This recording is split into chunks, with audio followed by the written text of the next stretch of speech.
Dito naman po sa Kamara, sinuspindi po itong si Congressman Kiko Barzaga dahil daw sa disorderly behavior, dahil doon sa mga post po niya laban po dito sa dating speaker ng Kamara at maging sa Pangulong Bongbong Marcos Jr. At pati yung wala na rin sweldo to suspendido din. Kasama po yan doon sa kanyang mga sanction na ipinataw po sa kanya ng Kamara. Ano naman po ang masasabi po ninyo, Secretary?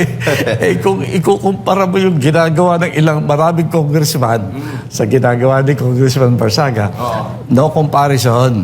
Kaya ka nakakapagtaka dahil ang gawin nila, tulungan nila yung ating batang congressman kasi ang galing niyang magsalita, galing niyang maghatid ng mensahe sa ating mga kababayan. Tulungan nila, gawa nila ng magaling na staff. Para bigyan mo siya ng research team. Kaya naman ng Kongreso yan. Para yung sasabihin niya, ay hindi nila masasabing mali. No? Kasi tama yung ginagawa ng ating batang congressman Ngayon, tulungan natin ng konti. Kasi alam mo, nangangailangan naman ng ating mga kababayan ng mga impormasyon na tama. Kung minsan, sa kabilisan, alam mo, bata pa Kaya mabilis na nag-announce ka agad ng kanyang mga pagsusuri.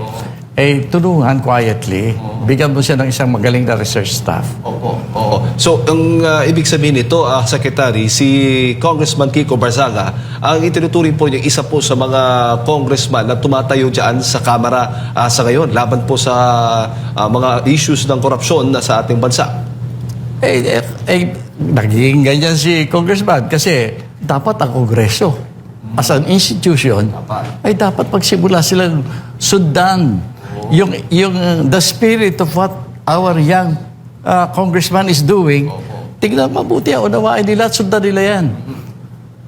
Opo, at ang problema, yung nagmamyaw laban po sa issue ng korupsyon, yun pa ang ginikipit. Pero yung mga sangkot po sa korupsyon, mga pangalang nababanggit po ni dating Congressman Zaldico at marami pang mga resource person ay hindi po daw. Tulad po ni dating Speaker Martin Romualdez at Congressman Sandro Marcos. Dapat bang sila ang isuspende din? Katulad ng ginawa po kay Congressman Kiko Barzaga para po sa inyo? Yan ang hihilingin ng taong bayan ngayon.